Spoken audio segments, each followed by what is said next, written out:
नमस्कार दोस्तों, स्वागत है आपका बिहार एक्सप्रेस न्यूज में। तो चलिए आपको लेकर चलते हैं आज की मुख्य और ताज़ा खबरें की ओर। इससे पहले आप वीडियो को किस शहर से देख रहे हैं कमेंट में जरूर बताएं और वीडियो अच्छी लगी तो वीडियो को लाइक करके चैनल को सब्सक्राइब जरूर करें। उत्तर बिहार को मिले 5 अमृत भारत ट्रेनें। रेलवे बोर्ड ने उत्तर बिहार को त्योहारों के मौसम में बड़ी सौगात देने की योजना बनाई है। उत्तर बिहार खासकर मिथिला इलाके में ट्रेनों की भारी कमी को देखते हुए रेलवे ने यहाँ अतिरिक्त ट्रेनों के परिचालन की योजना बनाई है। लोगों की मांग पर विचार करते हुए रेलवे इस इलाके के मुजफ्फरपुर, दरभंगा, समस्तीपुर और बरौनी के लिए 5 अमृत भारत एक्सप्रेस ट्रेन का तोहफा देने जा रही है। यात्री सुविधा में बढ़ोतरी करते हुए रेलवे बोर्ड ने 26 नई अमृत भारत ट्रेन चलाने की मंजूरी दी है। रेलवे सूत्रों से मिली जानकारी के अनुसार मुजफ्फरपुर, समस्तीपुर और बरौनी को एक और दरभंगा को 2 नई ट्रेनें मिली है। बोर्ड ने संबंधित रेलवे जोन से इन ट्रेनों के नियमित परिचालन को लेकर परिचालन का समय उपलब्ध कराने को कहा है। इन ट्रेनों का परिचालन शुरू होने के बाद बिहार के यात्रियों को रेलवे से मिली सुविधाओं में बड़ी इजाफा होगा। बिहार में डेंगू का कहर जारी, 24 घंटे में मिले 146 नए मामले। बिहार में डेंगू का कहर जारी है। बुधवार को स्वास्थ्य विभाग की रिपोर्ट के अनुसार राज्य में पिछले 24 घंटे में 146 नए डेंगू के मामले सामने आए हैं। इनमें से राजधानी पटना में सबसे अधिक 64 मामले दर्ज किए गए हैं। पूरे बिहार में इस वर्ष अब तक 4,976 लोग डेंगू की चपेट में आए हैं, जबकि 12 मरीजों की मौत हो चुकी है। इनमें से पटना में 5 लोगों की मौत हुई है। चिकित्सकों ने जनता से अपील की कि डेंगू के लक्षण दिखने पर तुरंत चिकित्सक से संपर्क करें और उचित उपचार ले। वहीं बुखार होने पर खुद से कोई दवा न ले, केवल पैरासीटामोल का उपयोग करें। डॉक्टरों का कहना है कि डेंगू के दौरान अन्य दवाओं का गलत इस्तेमाल घातक साबित हो सकता है। बिहार में कपाने लगी ठंडी हवा, बदलते मौसम के बीच कल इन 8 जिलों में बारिश के आसार है। बिहार में ठंड का आगाज हो चुका है और लगातार मौसम का मिजाज भी बदल रहा है। वहीं अब लोगों को ठंड का एहसास होने लगा है। सुबह और शाम के समय ग्रामीण इलाकों में लोगों को गर्म कपड़े पहनने की जरूरत पड़ रही है। बिहार में पूर्व और पछुआ दिशा की हवा लगातार बदल रही है। मौसम विभाग के अनुसार अगले 24 घंटे तक कई जिलों में निरंतर पूर्व हवा बहने के चलते आसमान में बादल छा सकते हैं। इसके साथ ही शुक्रवार को कुछ जिलों में हल्की बारिश होने की भी संभावना है। बिहार के कुछ जिलों में अब सुबह के समय कुहासा भी देखने को मिल रहा है। मौसम विभाग के मुताबिक शुक्रवार को बिहार के 8 जिलों में बारिश होने की संभावना है। कटिहार, पूर्वी चंपारण, भागलपुर, मुंगेर, खगड़िया, बेगूसराय, पूर्णिया और अररिया में बारिश हो सकती है। इन जिलों में बदलते मौसम और ठंडी हवा बहने के चलते लोगों को ठंड का एहसास भी होगा। बिहार के बच्चे भी स्कूलों में नहीं होंगे टॉर्चर, बनेंगे एंटी चाइल्ड बुलिंग कमेटी, जाने कैसे करेगी काम। बिहार में कॉलेजों में एंटी रैगिंग करने की तरह अब स्कूलों में अब एंटी चाइल्ड बुलिंग कमेटी बनाई जाएगी। इस कमेटी के माध्यम से बच्चे विभिन्न तरह की प्रताड़ना से बचेंगे। इसके लिए बाल अधिकार संरक्षण आयोग ने पॉक्सो एक्ट के तहत सभी स्कूलों को दिशा निर्देश जारी किया है। वहीं राज्य के सभी स्कूलों की इसी वर्ष कमेटी बनानी है, जो 3 स्तरों पर काम करेगी। पहला, नैतिक मूल्य बताना, दूसरा, अन्य बच्चों के साथ व्यवहार का तरीका सिखाना और तीसरा, बुलिंग करने पर सजा की जानकारी देना। वहीं बुलिंग करने वाले बच्चों को सजा के तौर पर सेक्शन बदलना, डांटना, अभिभावक से शिकायत करना आदि अधिकार कमेटी के पास रहेगा। राज्य के माध्यमिक और उच्च माध्यमिक स्कूलों में एंटी बुलिंग सेल के गठन के बाद इसकी जानकारी राज्य बाल अधिकार संरक्षण आयोग को देनी है, जिसकी रिपोर्ट राष्ट्रीय बाल अधिकार संरक्षण आयोग को भेजी जाएगी। शराब माफियाओं पर बिहार में लगेगा सीसीए, मंत्री रत्नेश सदा करेंगे सीएम नीतीश कुमार से बात। बिहार से मद्य निषेध मंत्री रत्नेश सदा का बड़ा बयान सामने आया है। शराब पीने से मौत के मामले पर दुख जताते हुए मंत्री ने कहा कि शराब माफिया और कारोबारियों को किसी भी स्थिति में बख्शा नहीं जाएगा। शराब माफिया और कारोबारियों पर सीसीए लगाया जाएगा। उन्होंने यह भी कहा कि मुख्यमंत्री नीतीश कुमार वे खुद इस बारे में बात करेंगे। उन्होंने कहा कि जो भी दारू बना रहा है या कच्चा दारू का इस्तेमाल कारोबार के लिए कर रहा है, उन्हें छोड़ा नहीं जाएगा। वहीं बाहर से दारू लाकर बेचने और पिलाने वाले पर भी कार्रवाई होगी। मंत्री रत्नेश सदा ने यह भी कहा कि इस मामले पर मुख्यमंत्री नीतीश कुमार और विभाग के सेक्रेटरी से बात करेंगे और शराब माफिया के खिलाफ सीसीए लगाया जाएगा। उन्होंने दावा किया कि बिहार में शराबबंदी का बहुत फायदा हुआ है, लेकिन सामाजिक जागरूकता भी बहुत जरूरी है। पिता की अंतिम इच्छा की पूरी कड़ी मेहनत से बिहार के ललन कुमार बने सीनियर डिप्टी कलेक्टर। हमारे माता पिता अपनी पूरी जिंदगी हमारे पीछे कुर्बान कर देते हैं और इतना करने के बाद उनका सिर्फ एक ही सपना होता है, हमें कामयाब होता देखना। किसी भी माता पिता के लिए उनके बच्चे की कामयाबी से बढ़कर और कोई भी चीज नहीं होती है, लेकिन अक्सर ऐसा होता है कुछ बच्चे कामयाब तो हो जाते हैं, लेकिन उनकी कामयाबी का जश्न मनाने के लिए उनके माता पिता उनके साथ नहीं रह पाते हैं। आज हम आपको बताएंगे बिहार के जमुई जिले के रहने वाले ललन कुमार के बारे में, जिनका सिर्फ एक ही सपना था कि उनका बेटा पढ़ लिख कर एक बड़ा अधिकारी बने, और उनके बेटे ने उनका सपना पूरा तो किया, लेकिन अफसोस इसी बात का था कि वो अपने बेटे की कामयाबी को सामने से देख नहीं पाए। ललन ने अपने पिता के गुजरने के बाद उनकी इच्छा पूरी करने के लिए जी जान से मेहनत की और उन्होंने 67वीं बीपीएससी परीक्षा पास कर सीनियर डिप्टी कलेक्टर का पद हासिल किया है।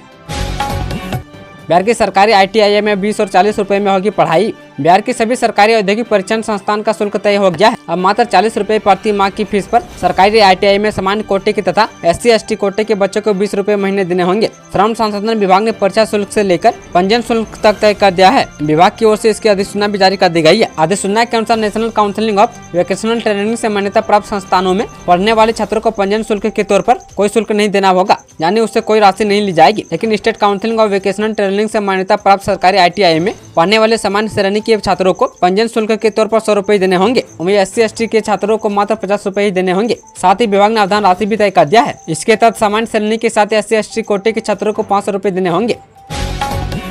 बिहटा एयरपोर्ट के टर्मिनल बिल्डिंग के लिए टेंडर जारी, इस माह से शुरू होगा निर्माण कार्य। बिहार की राजधानी पटना से सटे बिहटा एयरपोर्ट का निर्माण अगले साल जनवरी से होगा। सालाना 1 करोड़ अतिरिक्त क्षमता वाले हवाई अड्डे का निर्माण 2 चरणों में होगा। पहले चरण में इसे 50 लाख यात्री क्षमता के लायक बनाया जाएगा, जबकि दूसरे चरण में क्षमता दोगुनी की जाएगी। पहले चरण के तहत बिहटा एयरपोर्ट पर टर्मिनल बिल्डिंग बनाने के लिए टेंडर जारी कर दिया गया है। टर्मिनल भवन 2 साल में बनाया जाएगा। टेंडर डालने की तिथि बुधवार से शुरू हो गई है। वहीं AAI मुख्यालय से जारी टेंडर के अनुसार बिहटा का टर्मिनल भवन G+2 होगा। इसकी लागत करीब 655 करोड़ रुपये होगी।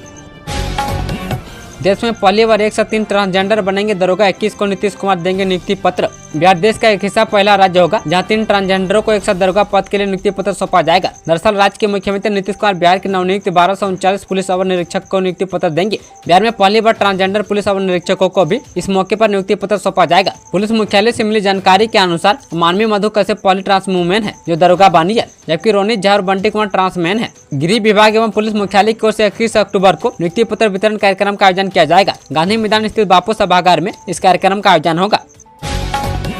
TMBU में शुरू हो गया परीक्षाओं का महादौर, जाने कब होगी कौन सी परीक्षा। तिलका मांझी भागलपुर यूनिवर्सिटी में परीक्षाओं का दौर शुरू हो गया है। इस माह एक साथ कई परीक्षाएं होंगी। जानकारी के अनुसार TMBU में MSc बायोटेक सत्र 2022-24 सेमेस्टर 3 की परीक्षा 18 अक्टूबर से शुरू होगी। PG अंग्रेजी विभाग को परीक्षा केंद्र बनाया गया है। विभाग के हेड को केंद्र अध्यक्ष नियुक्त किया गया है। इसे लेकर विश्वविद्यालय से अधिसूचना जारी की गई है। परीक्षा नियंत्रण डॉक्टर कृष्ण कुमार ने कहा कि परीक्षा सुबह 11 से दोपहर 2 बजे तक होगी। भागलपुर में किन जगहों से गुजरेगी गिरिराज सिंह की हिंदू स्वाभिमान यात्रा, जानिए पूरा कार्यक्रम।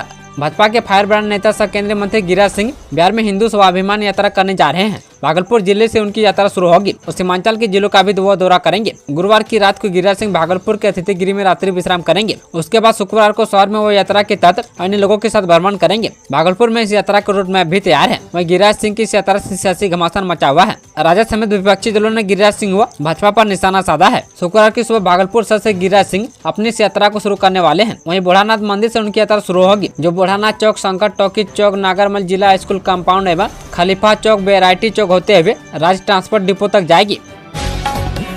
भागलपुर के 50 शिक्षकों पर चल सकता है विभाग का डंडा, ऑनलाइन हाजिरी में गड़बड़ी का आरोप। भागलपुर जिले में कई शिक्षक इन दिनों शिक्षा विभाग के रडार पर हैं। इस शिक्षा कोष पर ऐप पर हाजिरी बनाने में अनियमितता मिल रही है, जिसे शिक्षा विभाग ने गंभीरता से लिया है और अब सख्ती करने की मूड में है। वहीं शिक्षकों को इस शिक्षा कोष ऐप पर ऑनलाइन हाजिरी बनाना अनिवार्य कर दिया गया है, जिसमें कई शिक्षक पर गड़बड़ी करने का आरोप लग रहा है। जिला शिक्षा कार्यालय की ओर से तकनीकी टीम ने जिले के 50 ऐसे शिक्षकों को चिन्हित किया है। जांच के दौरान शिक्षकों ने फोटो में छेड़छाड़ कर अपनी उपस्थिति ऑनलाइन दर्ज की है। जिला शिक्षा कार्यालय ने स्पष्ट किया है कि गड़बड़ी करने वाले शिक्षकों पर जल्द कार्रवाई होगी। वहीं सूत्रों का दावा कि 1-2 दिनों में ही शिक्षकों पर कार्रवाई होगी।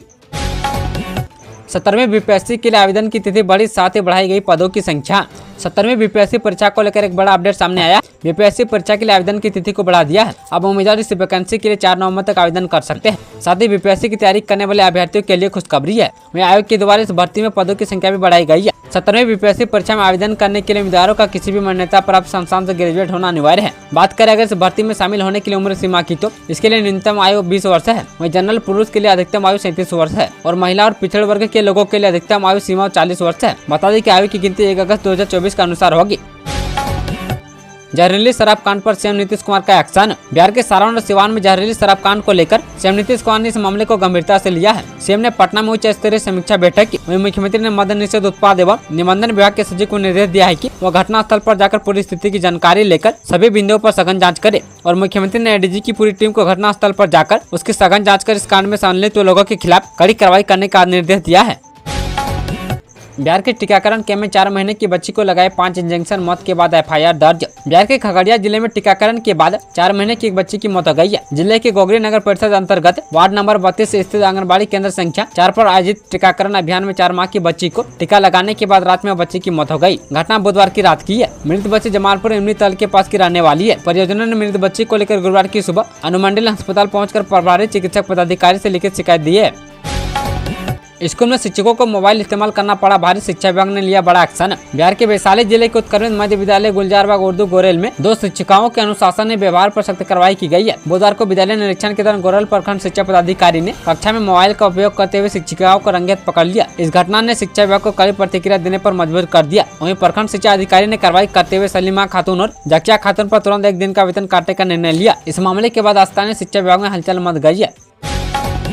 बिहार के लड़के ने इंस्टॉल किया डेटिंग ऐप, फर्स्ट डेट पर मिली मां, फिर हुआ कुछ ऐसा। आजकल लोगों में डेटिंग ऐप का क्रेज बढ़ता जा रहा है। अनजान लोगों से दोस्ती के लिए डेटिंग ऐप का सहारा ले रहे हैं। इसके सकारात्मक परिणाम तो कम, नकारात्मक रिजल्ट काफी खबर पढ़ने को मिल रही है। वहीं कई बार डेटिंग ऐप के जरिए लोग ठगी का शिकार भी हो चुके हैं। डेटिंग ऐप से जुड़ी खबर सोशल मीडिया पर तेजी से वायरल हो रही है, जिसमें दावा किया जा रहा है कि बिहार के युवक ने डेटिंग ऐप इंस्टॉल किया और फर्स्ट डेट पर ही मां से मुलाकात हो गई। हालांकि वन इंडिया हिंदी इस वायरल खबर की पुष्टि नहीं करता है। वहीं युवक बहुत उत्साह से तय कर जगह पर डेटिंग के लिए पहुंचा, जिसके बाद महिला भी वहां पहुंची। जब दोनों आमने सामने हुए तो दोनों की होश उड़ गई, क्योंकि दोनों और कोई नहीं, माँ और बेटे निकले। पहली डेट पर ही माँ से मिली और युवक का दिल टूट गया। इसके साथ ही युवक के डेट का भी बुखार उतर गया। वहीं वायरल खबर पर लोगों की तरह तरह की प्रतिक्रिया आ रही है और कुछ लोगों का कहना है कि बिहार में कुछ भी मुमकिन हो सकता है।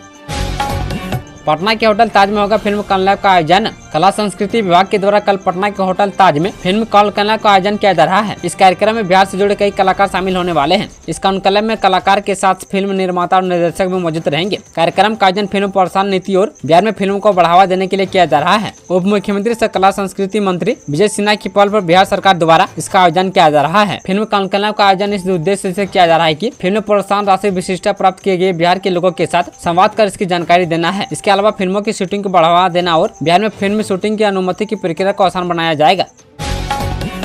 घाटे में डूबा भारत का सबसे बड़ा ग्रामीण बैंक अब इस बैंक से होगा विलय। बिहार के 2 ग्रामीण बैंकों का एकीकरण होने की संभावना है। केंद्र सरकार द्वारा बैंकों के पुनर्गठन की प्रक्रिया के तहत मार्च 2025 के पूर्व इसकी घोषणा की जा सकती है। इसके लिए केंद्रीय वित्त मंत्रालय के स्तर पर तैयारी की जा रही है। बिहार में उत्तर बिहार ग्रामीण बैंक एवं दक्षिण बिहार ग्रामीण बैंक चलता है। बिहार के 39,073 गाँवों के लोग इस बैंक से जुड़े हैं। इनके एकीकरण के बाद राज्य स्तर पर एक ही ग्रामीण बैंक कार्य करेगा।